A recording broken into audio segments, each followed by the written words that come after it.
The idea that the blueprint for global cataclysm is written into the essential stuff of creation is nothing new.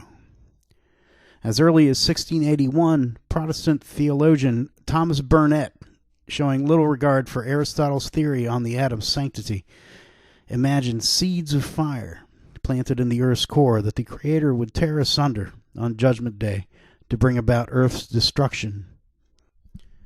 In a remarkable act of prognostication, Burnet speculated that this apocalyptic storm would be effected when chains that bound these atoms were cleaved by an act of God. Burnet's foresight was remarkable, but it took 2.5 centuries for his speculations to be vindicated. This was, of course, on August 6, 1945, when a uranium bomb dropped over Hiroshima, Japan, killed tens of thousands, and laid waste to an industrialized city in an instant. A year later, the American public largely approves of the atomic bombing of Hiroshima and 3 days later, Nagasaki, since it's popularly thought that these attacks hastened the Japanese surrender. But unleashing the atom's destructive power has also made uneasy a nation already weary of years of grueling conflict in Europe and Asia, and questioning humanity's capacity to pull itself back from self-destruction. Even before the existence of the atom bomb became publicly known, it was popular among this fatigued populace to think that any subsequent conflict on the scale of World War II would spell the end of civilization. The existence of a doomsday device that had previously been the stuff of fiction and religious prophecy makes imagining one's own devastation and man-made global fire all the easier. One forgets the effect on Japan, writes the New York Herald Tribune in the days following Hiroshima, as one senses the foundations of one's own universe trembling. It doesn't take long before the press begins speculating about the damage an atom bomb might inflict on an American city, typically the island of Manhattan, having gleaned some quantified sense of the bomb's destructive power from forensic studies of blast effects at Hiroshima and Nagasaki. Thus, already Americans are imagining themselves in the place of their enemy, prompted to do so by the unmanageable power of the weapon they've created. Among the first to imagine the dire consequences of the doomsday bomb is the always visionary H.G. Wells, whose swan song, Mind at the End of Its Tether, a mere pamphlet, argues that something fundamental has changed in the mechanics of global consciousness, and that this change is going to lead to a terminal unwinding.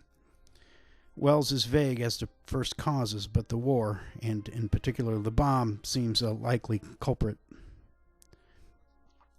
The war planners in the newly minted Defense Department are embarked on a flight of imagination, detonating atomic weapons in the South Pacific so as to better picture how their mushroom clouds might look hanging over American cities. Whence the first bikini test, detonating a 23-kiloton bomb and named after the tiny atoll it irradiates. From this and other explosions, we learned that atomic attacks can be survivable with civil defense measures adapted from conventional bombing raids. When it was going on, the war was hardly mentioned, but now that it's over, it comes up all the time. Or at least that's what we think at first in The Brute Man, episode 702, a pot-boiling murder thriller meant to cash in on the popularity of the Sherlock Holmes franchise.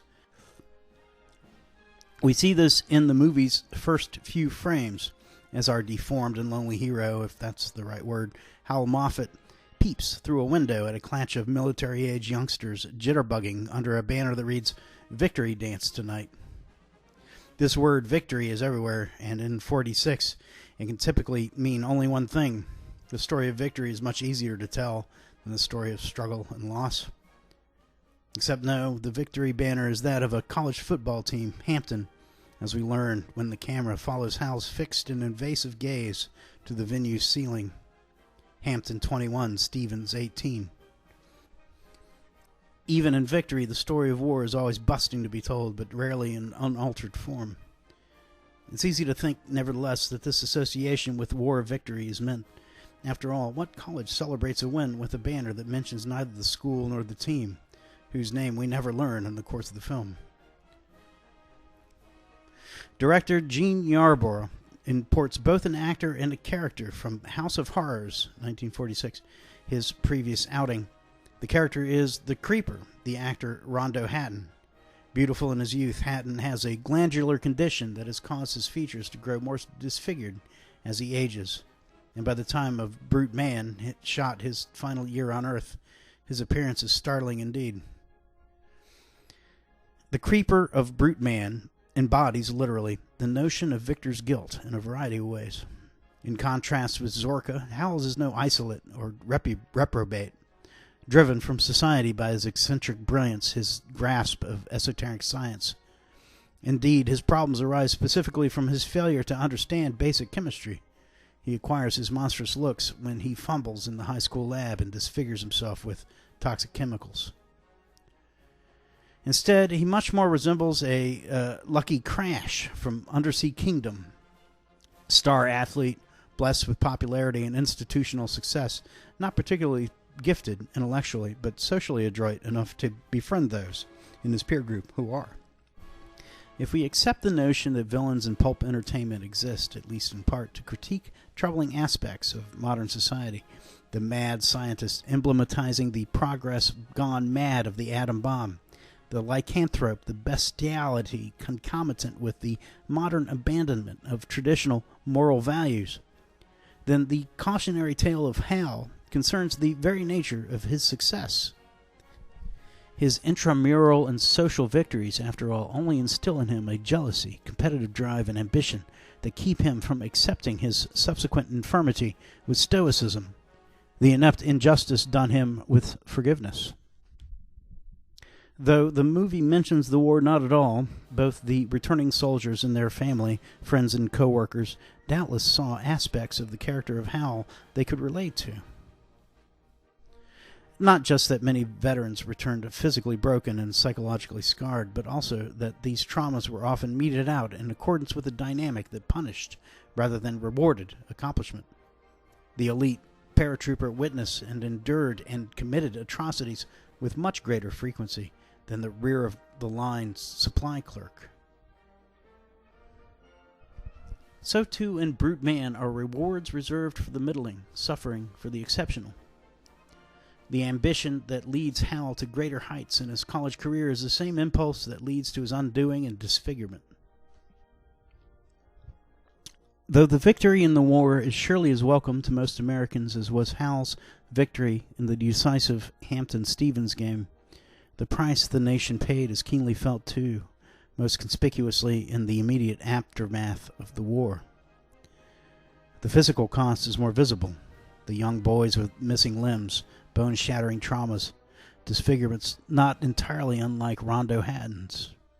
Less conspicuous are the psychological wounds.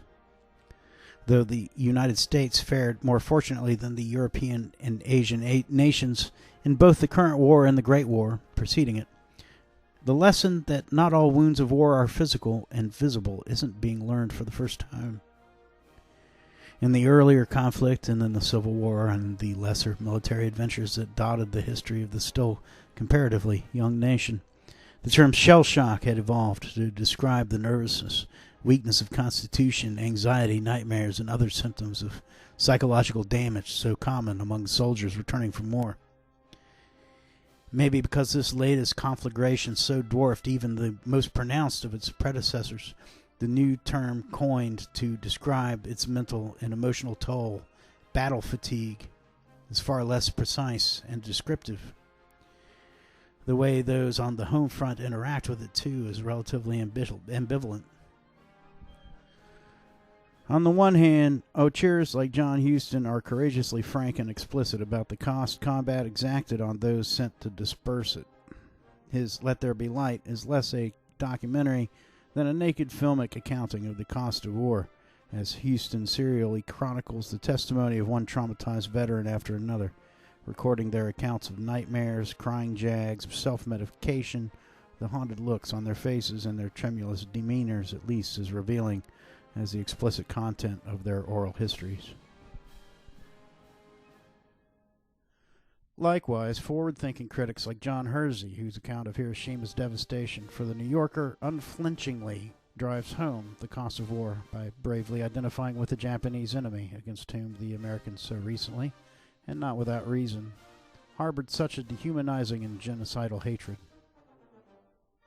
If Hersey is eminently progressive in his willingness to create narratives that imagine or forthrightly chronicle the horrors of war, he comes up against a population not entirely willing or ready to accept him.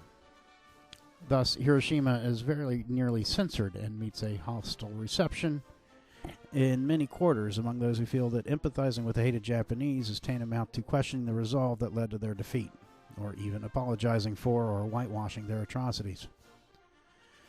Let There Be Light, by going even further than Hiroshima and exposing the damage done not to hated foreigners but to American sons and brothers, has an even chillier reception. The Army promptly classifies it, and very few see it at all, at least in the year of its release. Hence, in 1946, the mentally and physically wounded veterans of the war are at once ubiquitous and largely undiscussed, a secret in plain sight.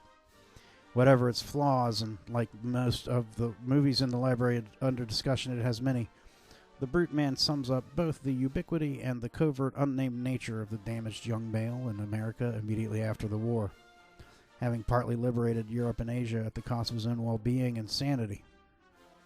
Like this post-war syndrome, Hal is everywhere and nowhere. He prowls the city at large, breaking into apartments, murdering store owners and delivery boys, generating endless eyewitness reports in his chaotic wake.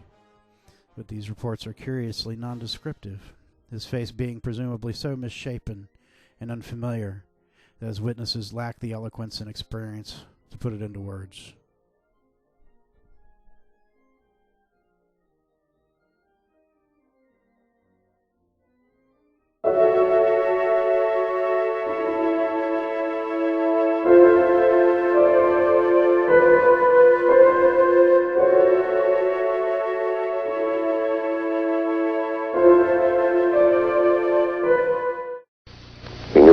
Would not be the same.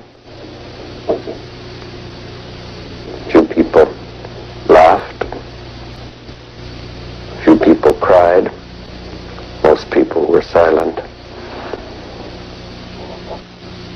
I remembered the line from the Hindu scripture, the Bhagavad Gita. Vishnu is trying to persuade the prince that he should do his duty, and to impress him takes on his multi-armed form and says, "Now I am become death, the destroyer of worlds." I suppose we all